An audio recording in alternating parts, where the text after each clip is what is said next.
Rim defence academy की अनुभवी team के साथ अपनी तैयारी को बेहतर बनाने के लिए अभी डाउनलोड करें प्ले स्टोर से रिम डिफेंस एकेडमी ऐप। नमस्कार दोस्तों, आपका एक बार फिर से स्वागत है।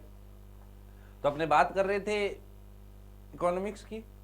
अपने पिछली क्लास के अंदर बेसिक जो परिचय है दोनों का देख लिया है कि अर्थशास्त्र क्या होता है, अर्थव्यवस्था क्या होती है। इस विषय पर अपने चर्चा कर चुके हैं। अब बात आती है अर्थव्यवस्था के प्रकार की। तो वैसे तो देखो, पहले तो मैं आपको बता देता हूँ कि अर्थव्यवस्था कितने प्रकार की होती है। किसी भी देश की अर्थव्यवस्था जो है, इन तीनों में से कोई ना कोई होगी। या तो एक प्रकार की अर्थव्यवस्था होती है जिसको अपने कहते हैं बाजार अर्थव्यवस्था। इसी को जो दूसरा नाम दिया जाएगा वो दिया जाएगा पूंजीवादी विचारधारा या पूंजीवादी देश। तो जिस देश के अंदर बाजार अर्थव्यवस्था लागू हो रखी होती है, जिस देश की अर्थव्यवस्था इन सिद्धांतों पर आधारित होती है, उसी देश को या उसी अर्थव्यवस्था को पूंजीवादी भी कहा जाता है। तो पूंजीवादी और बाजार अर्थव्यवस्था दोनों एक ही चीज के नाम है। दूसरी अर्थव्यवस्था होती है राज्य अर्थव्यवस्था, जिसे अपने कहते हैं, या जिसे करने के लिए अपने एक और नाम से जानते हैं, ये जाना जाता है समाजवादी के नाम से। ठीक है। तीसरी जो होती है वो वैसे कोई अपने आप में अलग रूप नहीं है, इन दोनों का मिश्रण होता है, जिसको कहते हैं मिश्रित अर्थव्यवस्था। मिश्रित अर्थव्यवस्था। ठीक है। इन शब्दों को ध्यान से समझना बहुत जरूरी है, क्योंकि इन शब्दों को बार बार जब अपने कोर्स चलेगा, जब तक अपना कोर्स कंप्लीट होगा, बार बार इन शब्दों को प्रयोग में लिया जाएगा। तो अपने को इनका अर्थ समझ में आना चाहिए कि अगर मैं कहूं कि भारत पूंजीवाद से निकलकर समाजवाद की तरफ जा रहा है तो उसका मतलब क्या है, या कोई भी देश समाजवाद से पूंजीवाद की तरफ कब जाता है, कैसे जाता है, क्या फायदा होता है, क्या नुकसान होता है, इन सब चीजों के बारे में अपने दिमाग में स्पष्ट छवि होनी चाहिए। तब अपने मुश्किल से मुश्किल पेपर का कोई भी क्वेश्चन जो है वो टेकल कर पाते हैं, उसको आराम से कर पाते हैं, अपने को कोई समस्या नहीं आती है। ठीक है।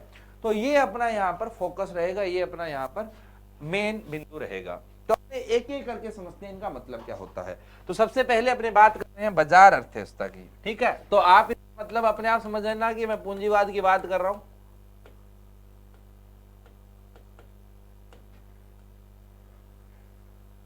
इसको इंग्लिश में कैपिटलिज्म भी कहा जाता है, कैपिटल इकोनॉमी या कैपिटलिस्टिक इकोनॉमी भी कहते हैं, है ना। मार्केट इकोनॉमी, कैपिटल इकोनॉमी एक ही नाम है। पहली बात तो इसका जो जनक माना जाता है वो माना जाता है एडम स्मिथ को। या ये विचारधारा किसने दी या किससे प्रभावित है, ये एडम स्मिथ से है। एडम स्मिथ इकोनॉमिक्स का पितामह माना जाता है, जिन्होंने 1777 के अंदर किताब वेल्थ ऑफ नेशन के नाम से, इस वेल्थ ऑफ नेशन के अंदर इन्होंने क्या कहा, वो अपने आप में पूंजीवादी विचारधारा का या बाजार अर्थव्यवस्था का आधार बन गया। वही जो सिद्धांत एडम स्मिथ ने वेल्थ ऑफ नेशन में दिया था, इसकी किताब का नाम अपने पहले पढ़ चुके हैं, आपको बताया जा चुका है। इनकी किताब का नाम था वेल्थ ऑफ नेशंस, है ना, यही था। अपने पिछली क्लास के अंदर भी ये नाम आया था। वैसे इसका पूरा नाम तो inquiry into the wealth of nations है, बट चलता वेल्थ ऑफ नेशन के नाम से यह किताब, है ना।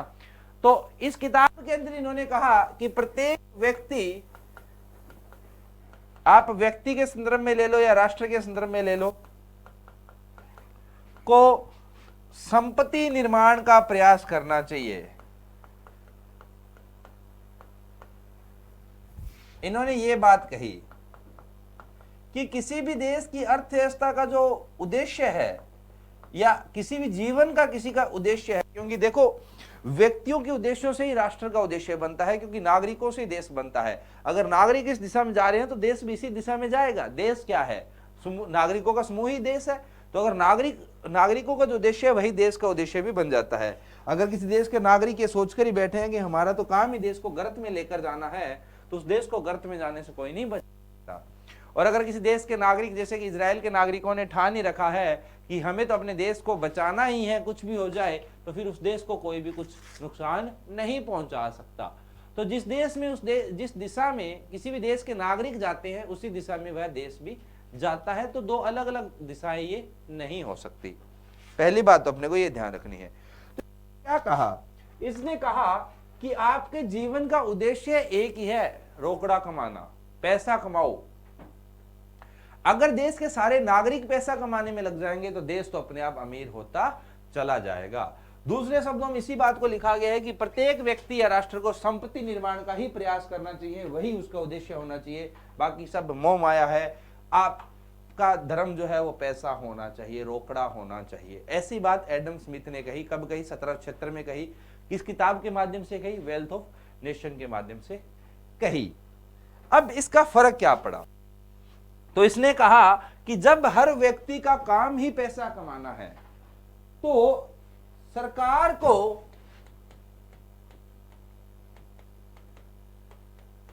आर्थिक मामलों में हस्तक्षेप नहीं करना चाहिए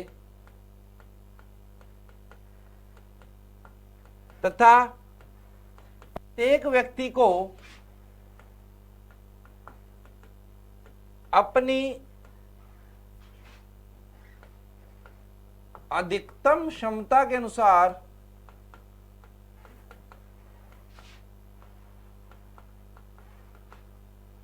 धन अर्जित करने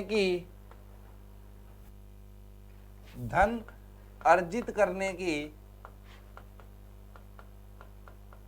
इजाजत होनी चाहिए। जब इसने कहा कि यार देखो, काम ही जब पैसा कमाना है तो सरकार का क्या रोल? जिस आदमी में जितना दम होगा उतना पैसा कमा जाएगा, क्योंकि अल्टीमेटली आप तो सबको यही बोल रहे हो ना कि पैसा कमाओ, तो जिसमें जितना दम होगा वो कमा जाएगा। सरकार को इसमें कुछ नहीं करना चाहिए। सरकार का कोई काम नहीं है अर्थव्यवस्था के मामले में, उसको कोई हस्तक्षेप नहीं करना चाहिए। सरकार की कोई भूमिका नहीं होनी चाहिए। जो आदमी जो करना चाहता है उसको इजाजत होनी चाहिए। वो जितना सामान बनाना चाहता है उसको इजाजत होनी चाहिए। वो जिस रेट पर बेचना चाहता है उसको इजाजत होनी चाहिए। वो जहां से खरीदना चाहता है उसको इजाजत होनी चाहिए। सरकार को ना ही तो किसी चीज का रेट डिसाइड करना चाहिए, सरकार को ना ही किसी चीज के लिए ये होना चाहिए कि कर बदल कर आप उस चीज को प्रोत्साहित कर रहे हैं या हतोत्साहित कर रहे हैं। जैसे कि सरकार वर्तमान में इलेक्ट्रॉनिक ईवी व्हीकल जो है उनको प्रोत्साहित कर रही है, डीजल वालों को प्रोत्साहित कर रही है। ये बोल रहे हैं सरकार को ऐसे काम कुछ नहीं करने चाहिए। दूसरा, सरकार जो देश के संसाधन है वो लोगों के हाथ में छोड़ देने चाहिए और उनका उद्देश्य होना चाहिए पैसा कमाना। जब ऐसा इन्होंने कहा तो फिर एक समस्या आ गई कि अगर ऐसा हो जाएगा कि सरकार बाजार से बाहर निकल जाएगी और लोगों के हाथ में ही बाजार रह जाएगा, तो फिर उस बाजार के अंदर नियंत्रण कौन करेगा कि किस रेट पर सामान बेचा जाएगा, किस रेट पर नहीं बेचा जाएगा। लूटखोरी हो जाएगी वहां पर। तो सरकार को बाहर करते ही तो होगा या नहीं होगा? हो सकता है, संभावना तो है। तो अगर ऐसी स्थिति है तो फिर जो ऐसी बाजार अर्थव्यवस्था होगी या जो पूंजीवादी देश होगा उस देश के अंदर वहां पर बाजार का नियंत्रण कौन करेगा? तो इसने कहा कि आपको बाजार का नियंत्रण, जहां तक ये प्रश्न है, इसके बारे में चिंता करने की जरूरत नहीं है। तो इसने कहा कि जो भी पूंजीवादी देश होगा वहां पर बाजार का नियंत्रण एक अलग चीज करेगी जिसको नाम दिया गया लेसाजे फेयर। लेसाजे फेयर का मतलब होता है इनविजिबल हैंड। इनविजिबल हैंड, या जिसे आप इंग्लिश में कह सकते हैं अदृश्य हाथ।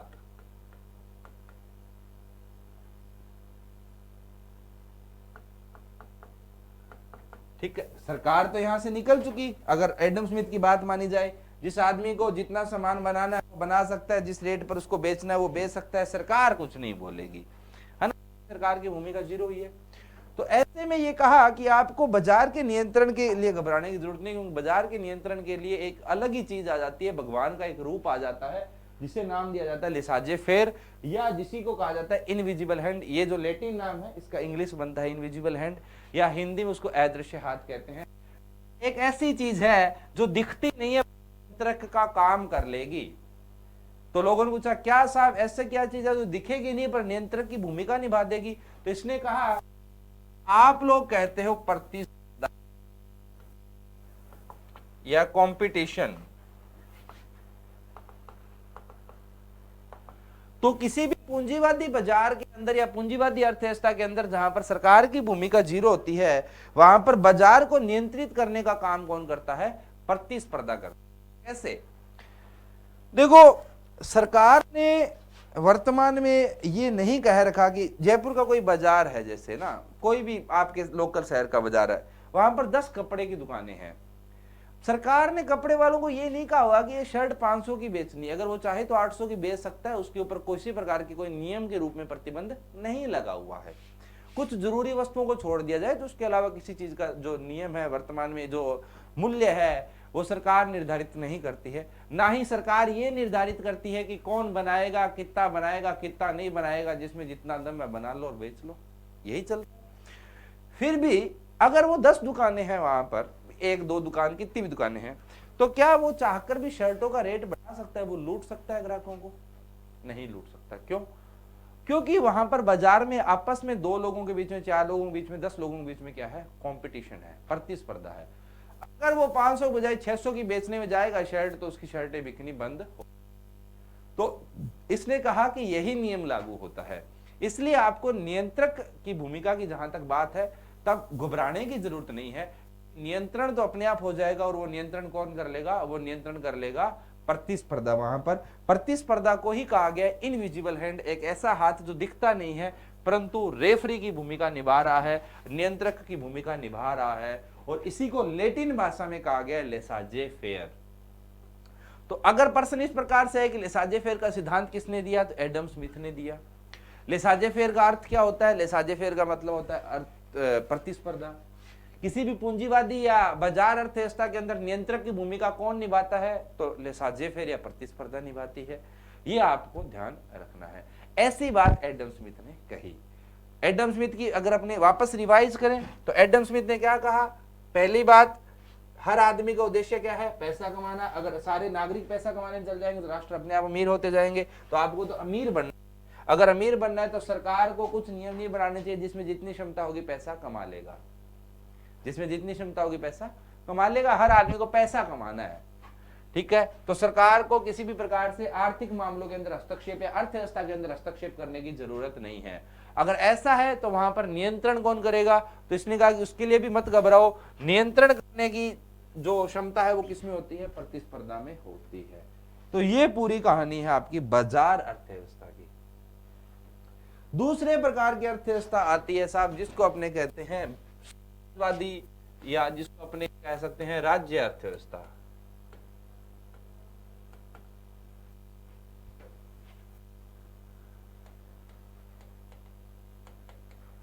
या जिसको आप समाजवाद या समाजवादी विचारधारा कुछ भी कह लो। देखो ये जो समाजवाद है, ये वैसे तो राजनीतिक विचारधारा के लिए प्रयोग में लिया जाता है, परंतु यहाँ पर अपने राजनीति के दृष्टिकोण से नहीं पढ़ रहे हैं, यहाँ पर अपने आर्थिक दृष्टिकोण से पढ़ रहे हैं ना। ध्यान रखा जाए इस बात का कि अर्थव्यवस्था के अंदर समाजवादी विचारधारा का मतलब क्या होता है, ये अपना विषय है यहाँ पर, ना कि वैसे दक्षिणपंथी और वामपंथी और उनमें क्या अंतर होता है, मेरा वो विषय यहाँ पर नहीं है, ठीक है। ये आप ध्यान रखें थोड़ा सा। ये क्या होता है? पहली बात तो इसका श्रेय किसको जाता है? इसका जनक वैसे माना जाता है कार्ल मार्क्स को।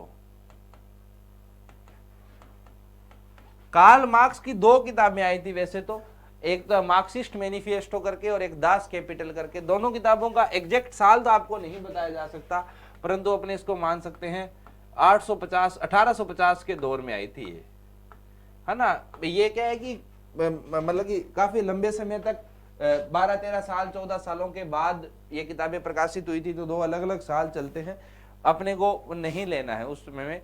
कुल मिलाकर इतना ध्यान रखना है कि कार्ल मार्क्स कौन से दौर, 1850 के दौर में वो दुनिया पर राज किया करते थे, दुनिया के सबसे बड़े बौद्धिक आदमी माना जाया करता था उनको। इन्होंने एक नई थी जिसको मार्क्सवाद कहा जाता है। मार्क्सवाद और समाजवाद अर्थव्यवस्था के अंदर लगभग एक चीज होती है, दोनों में अंतर होता है, मैं मना नहीं कर रहा हूं, परंतु दोनों एक ही पेड़ के 2 फ्रूट हैं जिन्होंने 2 अलग अलग रूप ले लिया है, तो दोनों बेसिक तौर पर सेम ही चीज है, एक का रूप दूसरा है एक तरीके से, ठीक है।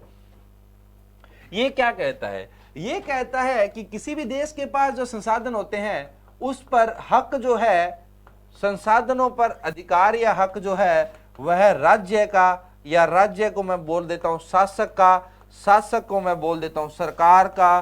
अब वो वहां पर शासक तो हर बार सरकार हो जरूरी नहीं है, राजा भी हो सकता है, सरकार का होना चाहिए, तथा संसाधनों का प्रबंधन या अर्थव्यवस्था का उद्देश्य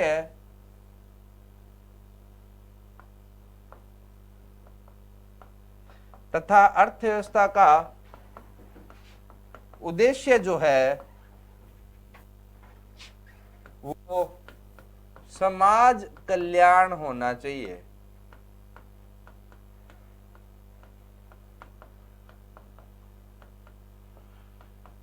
अंतर कहां आया? उसमें क्या कहा कि राज्य को या सरकार को तो हस्तक्षेप करने की जरूरत ही नहीं है, तो देश के जितने भी संसाधन है वो नागरिकों में बांट दो, जिस नागरिक में जितनी क्षमता होगी वो कमाई कर लेगा। इसने कहा नहीं नहीं नहीं नहीं नहीं, नहीं ऐसा नहीं होगा।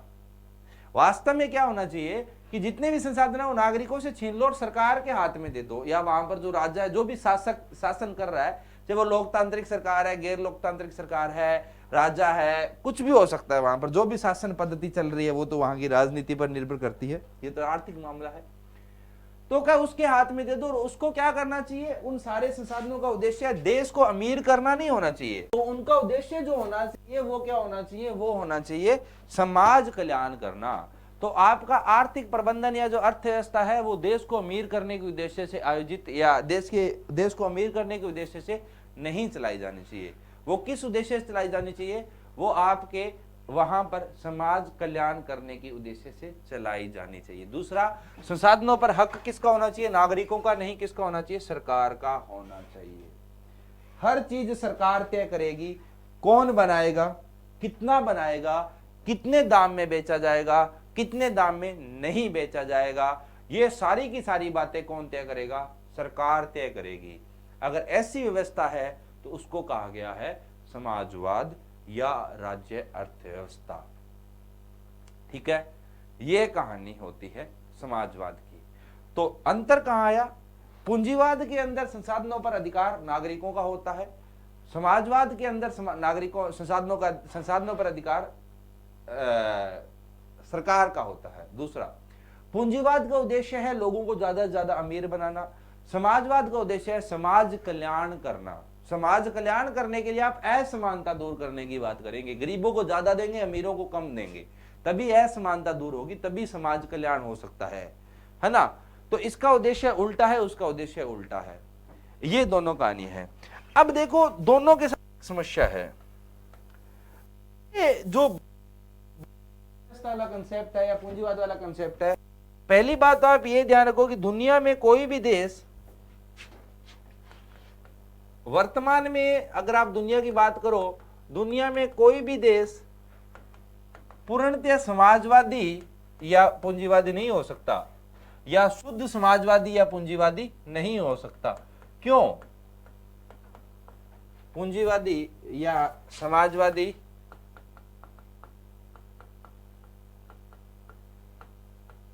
नहीं है। क्यों? कोई देश है पूंजीवादी, अमेरिका उदाहरण ले लेता हूं, जो पूंजीवाद के साथ उदाहरण दिया जाता है वो दिया जाता है अमेरिका का, एग्जाम्पल है इसका अमेरिका। हालांकि वो पूर्णतः पूंजीवाद देश नहीं है, कोई भी देश नहीं है वर्तमान में, सरकार की कोई भूमिका नहीं है साहब, लोग कमा रहे हैं, खा रहे हैं, जिसमें जितना पैसा है कमाई जा रहा है, देश अमीर होता जा रहा है, सारे खुश है। एकदम से कोरोना आ जाता है, आर्थिक संकट आ गया, सारा बाजार रुक गया।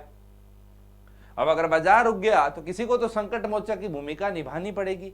अब आपने सरकार को तो पहले ही आर्थिक मामलों से बाहर कर रखा है, सरकार के पास तो कोई नियंत्रण ही नहीं है, तो वहां पर ऐसे समय में आर्थिक संकट के अंदर संकट मोचक की भूमिका कौन निभाएगा? कोई नहीं निभाएगा।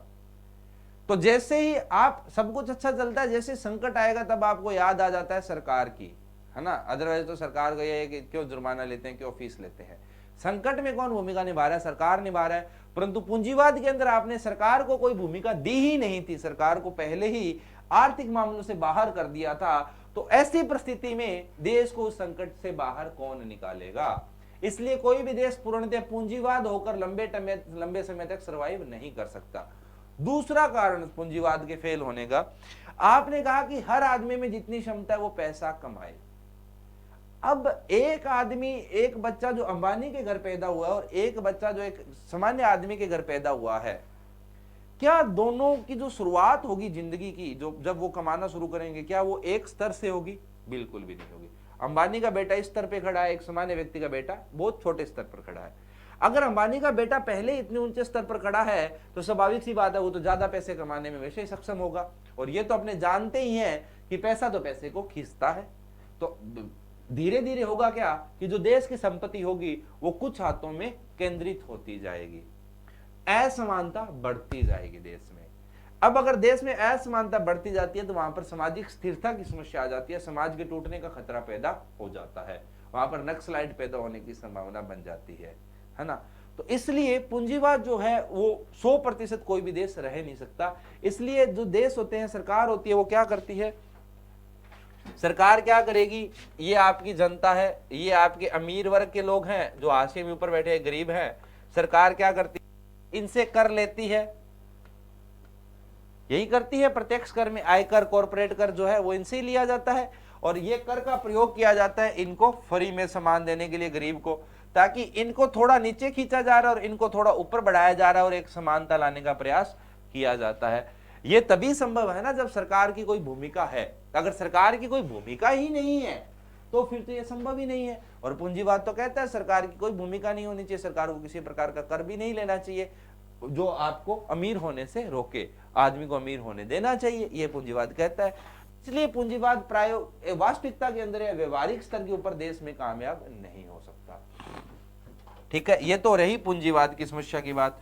तो पूंजीवाद के साथ दो समस्याएं आती है मेनली, मैं लिख देता हूं कि कोई भी देश पूर्णतः पूंजीवाद रहकर क्यों नहीं जिंदा रहेगा ज्यादा समय तक। पूंजीवाद की समस्या क्या है या इसके नकारात्मक पक्ष क्या है। पहला, संकट के समय मदद कौन करेगा, जैसे कि मैंने अभी आपको कोरोना का एग्जांपल लेकर बताया, क्योंकि सरकार को तो आपने पहले ही बाहर निकाल रखी है। दूसरा, असमानता जो देश के अंदर है वो बढ़ने का खतरा रहता है, बढ़ने की संभावना रहती है। ये दो खतरे पैदा हो जाते हैं अगर आप पूंजीवादी विचार के आधार पर अपनी अर्थव्यवस्था का संचालन करें। इसलिए दुनिया के अंदर कोई भी देश पूर्णतः पूंजीवाद नहीं है। अब बात साहब समाजवाद क्यों नहीं हो सकता।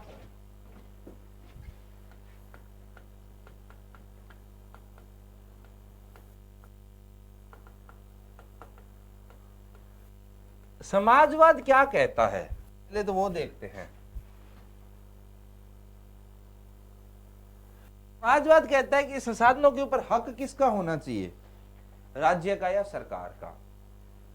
अब अगर राज्य का या सरकार का हक है तो मैंने जो भी कमाई की, मैंने जो भी मेहनत की, वो भी कौन ले जाएगा, राज्य या सरकार ले जाएगी, सब संसाधन उसके हैं। ये समाजवाद चलता कैसे है पहले वो भी समझ लो। हालांकि अब वर्तमान में आपको इसका उदाहरण नहीं देखने को मिलेगा। समाजवाद में क्या होता है कि ये 4-5 नागरिक है, ए बी सी डी, है ना, ये 4 नागरिक है। वास्तव में अगर आप 100% समाजवाद की बात करो कहीं पर तो वो कैसे चलना चाहिए, ये आदमी टीचर है, शिक्षक है, ये आदमी डॉक्टर है, ये आदमी किस चीज का मिस्त्री है, ये आदमी कुछ और है, मतलब कि कोई उद्योगपति है, उद्योगपति तो हो ही नहीं सकता, ये आदमी इंजीनियर है। इस शिक्षक को क्या कहा जाएगा कि तू पढ़ा, किसके बच्चों को, डॉक्टर के बच्चों को, मिस्त्री के बच्चों को, इंजीनियर के बच्चों को, जिसके भी बच्चे हैं, तेरे को कोई फीस नहीं मिलेगी। उसके बदले में सरकार तुझे जो भी तेरी आवश्यकताएं हैं, मतलब जिसको अपने रोटी कपड़ा मकान कहते हैं, वो कौन पूरी करेगा, तेरी सरकार करेगा। तेरे को पैसा नहीं मिलेगा। तेरे को पैसा क्यों चाहिए, ये कहेगा साहब मेरे को इलाज करवाने के लिए पैसा चाहिए। डॉक्टर को कहेगा कि तेरे को किसी से पैसा नहीं लेना, ये आदमी आया फ्री में इलाज कर। डॉक्टर से कहेगा कि सर मेरे को पैसा चाहिए, कि क्यों चाहिए, कि सर मेरे बच्चों को पढ़ाना है, वो तो तेरा फ्री में पढ़वा ही रहे हैं, तेरी जरूरतें सरकार पूरी कर रही है। स्त्री को कहा जाएगा कि तू शिक्षक का काम भी फ्री कर, डॉक्टर का भी काम फ्री कर, और जब तेरे को जरूरत है तो डॉक्टर के पास जा, अपने बच्चे को शिक्षक के पास भेज दे। तो सारा का सारा जो सिस्टम होता है वो सरकारी होता है, तनख्वाह का कोई मतलब नहीं होता है, संपत्ति का कोई मतलब नहीं होता है, क्योंकि जरूरतों को पूरा करने का ठेका भी किसने ले रखा है, सरकार ने ले रखा है। साथ में आपको आपकी मेहनत के बदले में कोई भी इनाम नहीं मिलता है, क्योंकि सारे संसाधनों के ऊपर हक किसका है, सरकार का है। वास्तव में समाजवाद इसको कहते, ये समाजवाद की फिलॉसफी है। अब यहां पर समस्या क्या है, अब इस शिक्षक के पास क्या मतलब कि इसके पास प्रेरणा का स्रोत क्या है कि 8 घंटे की जगह 10 घंटे मेहनत करे। जब इसको पता है मेरी जरूरतें सरकार पूरा कर रही है और वो वही करेगी जो एक सामान्य नागरिक को, या जो भी सरकार का देने का तरीका है, वो अलग अलग देशों की अलग अलग संपत्ति है, खैर, तो वो जो भी स्तर है वो सबके लिए बराबर ही रखेगी। सरकार तो सबको बराबर एक हाशिए से तोल सकती है ना। डॉक्टर के पास आगे पढ़कर मतलब कि आगे रिसर्च करते जाना, आगे नए नए कुछ 4 डिग्री प्राप्त करना क्या उद्देश्य है? क्यों करते हैं? वो इसीलिए करते ताकि ज्यादा पैसा कमा सके। यहाँ पर तो पैसे का सवाल ही नहीं उठता। संपत्ति तो तुम अपनी अर्जित कर नहीं सकते। निजी संपत्ति की तो अवधारणा इसमें है ही नहीं। जो है संयुक्त संपत्ति है और वो उसके ऊपर सरकार का हक है। तो इसलिए यहां पर लोगों के पास आगे बढ़ने की प्रेरणा नहीं होती। इसकी समस्या क्या है? पहली, यहां के जो नागरिक होते हैं उनके पास आगे बढ़ने की प्रेरणा का अभाव होता है। अभाव अपने आप ही होगा ना, आगे दिख ही नहीं रहा कुछ, मैं क्यों मत्था मारूं यार, जब आराम से सोकर भी मुझे सरकार खिला पिलाई रही है। तो नैतिक संकट तो आएगा उस देश में। दूसरा, यहां पर एक समस्या यह भी आ जाती है कि यहां पर जो उत्पादकता होती है, मतलब कि संसाधनों का उपयोग कर आप कितना उत्पादन कर पा रहे हैं, वो कम होती है। इसलिए समाजवाद केवल उन देशों में चल सकता है, समाजवाद उन देशों या उन राज्यों या उन अर्थव्यवस्थाओं में चल सकता है, उन राष्ट्रों में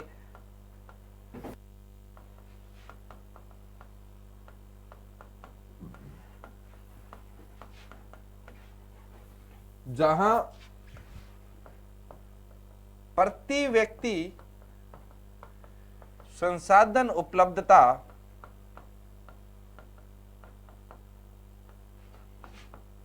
अधिक होती है, वहां तो समाजवाद चल सकता है। कैसे, ये मैं समझाता हूं आपको। 2 देश है, भारत और रूस और भारत। रूस की खासियत क्या है कि वो दुनिया का सबसे बड़ा देश है। भारत की खासियत क्या है कि वो दुनिया का सबसे ज्यादा जनसंख्या वाला देश बनने वाला है, कगार पर है, दूसरे नंबर पर अपने हैं, और पहले पर पहुंच भी गए हो, कोई बड़ी बात नहीं है। पिछले 9-10 सालों का सही आंकड़ा अपने पास नहीं है ना। तो क्या करें साहब, यहां पर आपको क्या लगता है कि जो प्रति व्यक्ति जमीन की उपलब्धता है, क्योंकि ये सबसे बड़ा देश है तो इसका क्षेत्रफल तो बहुत है ना, जनसंख्या इसकी कम है। तो यहां पर अगर 10 एकड़ है तो भारत के अंदर 1.37 एकड़, हेक्टेयर, सॉरी एकड़ नहीं है, हेक्टेयर है। और यहां पर वैसे मुझे एग्जैक्ट पता नहीं है, मैंने एक अंदाजा लिया, और 12 से 20 गुना ज्यादा तो है इसकी। ये जहां पर एक आदमी के पास 20 हेक्टेयर जमीन, और भारत में जहां पर एक आदमी के पास 1 हेक्टेयर जमीन है या 100 हेक्टेयर जमीन है। अब ये तो अगर यहां पर 1 हेक्टेयर के अंदर 2 क्विंटल गेहूं भी उगा लेगा तो भी 40 क्विंटल गेहूं तो एक आदमी ने उगा ली। और यहां पर अगर आपने 2 क्विंटल गेहूं उगाई तो आपने कितनी उगाई? 2.5 क्विंटल गेहूं। कैसे जीवन यापन होगा? ये तो जरूर, ये तो तय है कि अगर आपका देश समाजवादी है तो क्योंकि आप पैसे के पीछे नहीं भाग रहे हो, तो आपके पास खुद को सुधारने का, नई तकनीक लाने का, खुद की अर्थव्यवस्था को आगे लेकर जाने का कोई उद्देश्य नहीं है नागरिकों के पास। और नागरिकों के पास नहीं है तो सरकार अपने दम पर कितना कर लेगी? नहीं कर पाएगी। तो इसलिए जो बड़े देश होते हैं वहां पर तो ये फिर भी चल सकता है कि ठीक है, क्योंकि तुम्हारे पास इतने संसाधन, तुमने अगर मौज मस्ती भी कर ली तो भी आपका देश आगे बढ़ता रहेगा, सरकार के पास पैसा आता रहेगा। अगर क्यों लोग अमीर हैं, इतनी जमीन है तो लोग अमीर ही होंगे, लोग अमीर होंगे तो सरकार अपने आप ही अमीर हो जाएगी। लोगों के अमीर होने का कोई तात्पर्य नहीं है, समाजवाद के अंदर सरकार ही अमीर होती है। यहां पर क्या करें, आप तो खा ही नहीं पाओगे। तो समाजवाद जो होता है वो उन देशों में तो फिर भी कारगर हो सकता है कुछ हद तक, पर प्रति व्यक्ति संसाधन उपलब्धता क्या होती है? ज्यादा होती है, क्योंकि वहां पर उत्पादकता का इतना महत्व नहीं होता है। परंतु जहां पर प्रति व्यक्ति संसाधन उपलब्धता कम होती है, जहां पर आपको मतलब कि मूत में मच्छी ढूंढने वाली बात होती है, जहां पर आपको थोड़े से संसाधनों से बहुत कुछ उत्पादन करने की जरूरत होती है, वहां पर जो समाजवाद है वो ज्यादा दिन टिक नहीं पाता है। ये समाजवाद के साथ समस्या है। उद्देश्य समाज कल्याण है, बहुत अच्छा उद्देश्य है, परंतु क्या करें, चल नहीं सकता, व्यवहारिक नहीं है ये।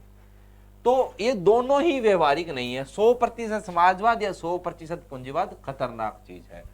अब तीसरे प्रकार की अर्थव्यवस्था जो आती है वो आती है मिश्रित अर्थव्यवस्था। ये मिश्रित अर्थव्यवस्था जो है, मतलब कि कुछ गुण समाजवाद के होंगे, कुछ गुण पूंजीवाद के होंगे, उसी को नाम दिया गया मिश्रित अर्थव्यवस्था। इसका जो जनक माना जाता है वो माना जाता है जॉन कीनियंस को, कीनियंस, और एक और है प्रोफेसर ऑस्कर लोंज को। इन दोनों ने मिलकर कहा जाता है कि बाकी देशों को मिश्रित अर्थव्यवस्था का पाठ पढ़ाया। हुआ क्या था वास्तव में? हुआ ये कि 1930 में वैश्विक आर्थिक संकट आया।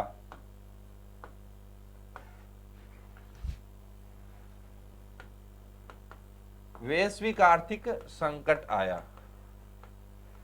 1930 के दौर में। आप लोगों ने सुना होगा ग्रेट डिप्रेशन, इसको अपने कहते हैं, जिसने अमेरिका की भी कमर तोड़ी थी।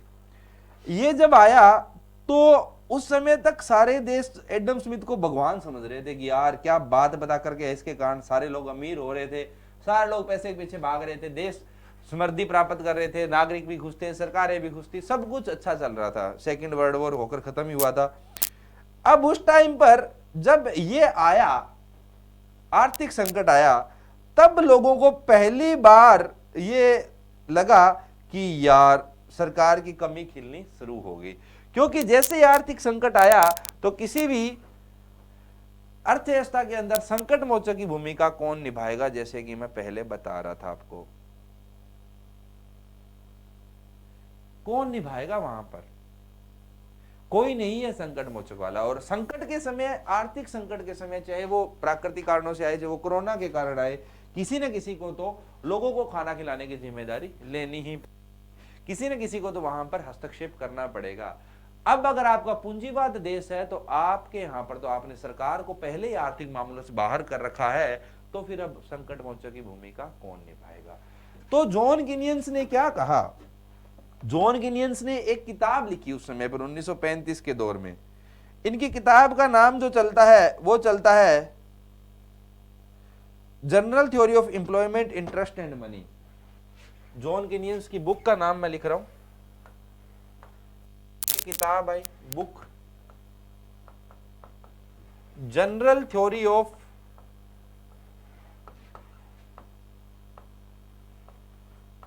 Employment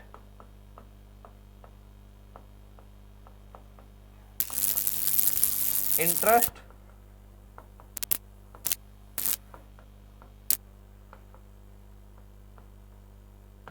and money. ये किताब किसने लिखी? ये किताब लिखी जॉन कीनियंस ने, general theory of employment, interest and money. इस किताब में इसने क्या कहा? इसने कहा कि देखो, अगर अपने इस तरीके से माने कि ये कोई पूंजीवादी देश है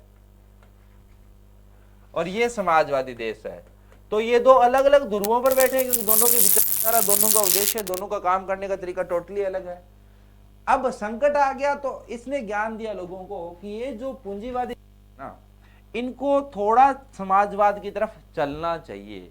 उसका मतलब कि समाजवाद के थोड़े बहुत गुण इनको अपना लेने चाहिए, थोड़े बहुत गुण अपना लेने चाहिए समाजवाद वालों के, कि सरकार को अर्थ के मामलों से बिल्कुल बाहर नहीं करना चाहिए। कुछ हद तक सरकार का नियंत्रण अर्थव्यवस्था पर होना चाहिए। जीरो नियंत्रण वाली अर्थव्यवस्था ज्यादा दिन नहीं चल पाएगी, आर्थिक संकट के समय संकट खड़ा हो जाएगा। ये बात कही जॉन कीनियंस ने। उसके बाद एक और व्यक्ति आते हैं जिनका नाम है ऑस्कर लोंज, जो मैंने पिछली स्लाइड के ऊपर लिखा था। इन्होंने कहा कि जो समाजवादी देश हैं, ये ऑस्कर लोंज जो है 1960 के दौर के माने जाते हैं, 1950-60 के दौर में इनके अलग अलग लेख प्रकाशित थे। इन्होंने कहा कि जो समाजवादी देश है उनको पूंजीवाद के गुण अपना लेने चाहिए, पूंजीवाद के कुछ गुण अपना लेने चाहिए, अपना लेने चाहिए। तो हुआ क्या? जॉन कीनियंस इनको धक्का दे रहा था कि तुम इस तरफ बढ़ो, थोड़े बहुत गुण इनसे सीखो। ऑस्कर लोंज इनको धक्का दे रहा था कि तुम इस तरफ बढ़ो, थोड़े बहुत गुण पूंजीवाद से सीखो। तो दोनों ने ही मिश्रित अर्थव्यवस्था के सिद्धांत के जन्म के अंदर मिश्रित अर्थव्यवस्था को लागू करने के अंदर भूमिका निभाई है, जॉन कीनियंस ने भी और ऑस्कर लोंज ने भी। ठीक है। जॉन कीनियंस ने किसको धक्का दिया? पूंजीवादी अर्थव्यवस्था को। किस तरफ? समाजवाद की तरफ। ऑस्कर लॉन्ज ने क्या किया? उल्टा किया, समाजवादी अर्थव्यवस्था को धक्का दिया, किसकी तरफ? पूंजीवाद की तरफ। तो जहां पर कोई भी अर्थव्यवस्था है जो दुनिया की, वो कोई भी अर्थव्यवस्था यहां नहीं है पूर्णतः पूंजीवाद नहीं, कोई भी अर्थव्यवस्था पूर्णतः समाजवाद भी नहीं है। हर अर्थव्यवस्था जो है वो, कोई यहां पर खड़ा है, ये देश ए है, ये देश बी है, ये देश सी है, ये देश डी है, चारों के चारों है तो मिश्रित अर्थव्यवस्था ही है ना। इसमें पूर्णतः पूंजीवाद नहीं है, ये पूंजीवाद से हटकर है, समाजवाद की तरफ है, पूर्णतः समाजवाद नहीं है। परंतु इसके अंदर क्योंकि ये पूंजीवाद की तरफ ज्यादा झुका हुआ है, ये देश ए जो है, तो यह संभव है कि इसके अंदर 30% समाजवाद और 70% पूंजीवादी गुण हो सकते हैं। भी अपने इसको कहेंगे मिश्रित अर्थव्यवस्था ही। वैसे ही देश बी जो है, के अंदर यह संभव है कि 60% पूंजीवाद और 40% समाजवाद हो सकता है, जबकि सी के अंदर 60% समाजवाद और 40% पूंजीवाद हो सकता है। हालांकि अपने इसको कहेंगे क्या? मिश्रित ही कहेंगे, पूर्ण शुद्ध नहीं है। चाहे दूध के अंदर थोड़ा बहुत भी पानी डाल दिया गया है तो वो मिश्रण तो बन गया है, दूध तो नहीं रहा है वो। अगर आपने 5 लीटर में 1 लीटर पानी डाला या 5 लीटर में 10 लीटर पानी डाला, मिश्रण तो मिश्रण है। अब उसका नाम आप साद्रित मिश्रण या असांद्रित मिश्रण या जो आप करना चाहें, डाइल्यूटेड, कंसंट्रेटेड, वो आप कर सकते हैं। ये डी जो है, इसके अंदर 70% समाजवाद के गुण है, 30% पूंजीवाद के गुण है, परंतु अपने इसको कहेंगे समाजवादी, सॉरी मिश्रित देश ही।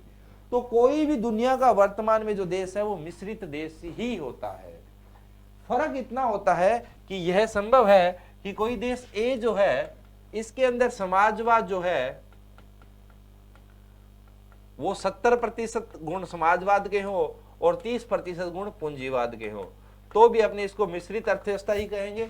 और कोई देश बी है जिसके अंदर समाजवाद की अगर अपने बात करें तो जो समाजवादी गुण है वो केवल 20% है और जो पूंजीवादी गुण है वो केवल 80% है, तो भी अपने इसको क्या कहेंगे? मिश्रित अर्थव्यवस्था ही कहेंगे।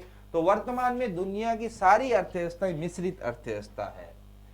फिर भी ऐसे देश जहां पर समाजवाद आज भी भारी है, वैसे तो दुनिया पूंजीवाद की तरफ चली गई है क्योंकि दुनिया पैसे के पीछे भाग रही है। कुछ देश जहां पर समाजवाद आज भी भारी है, उसमें रखा जा सकता है उत्तरी कोरिया को, वेनेजुएला को, जिम्बाब्वे को। इन 3 देशों को, ऐसे देश जहां पर समाजवाद भारी है, 100% नहीं है, फिर मैं एक बार स्पष्ट कर देता हूं, वहां पर यह समीकरण हो सकती है। ऐसे देश जहां वर्तमान में भी समाजवाद जो है वो प्रभावी है, या प्रभावी भी नहीं कहूंगा मैं, भारी कहूंगा, तो उनमें एक देश आता है उत्तरी कोरिया, एक देश आता है वेनेजुएला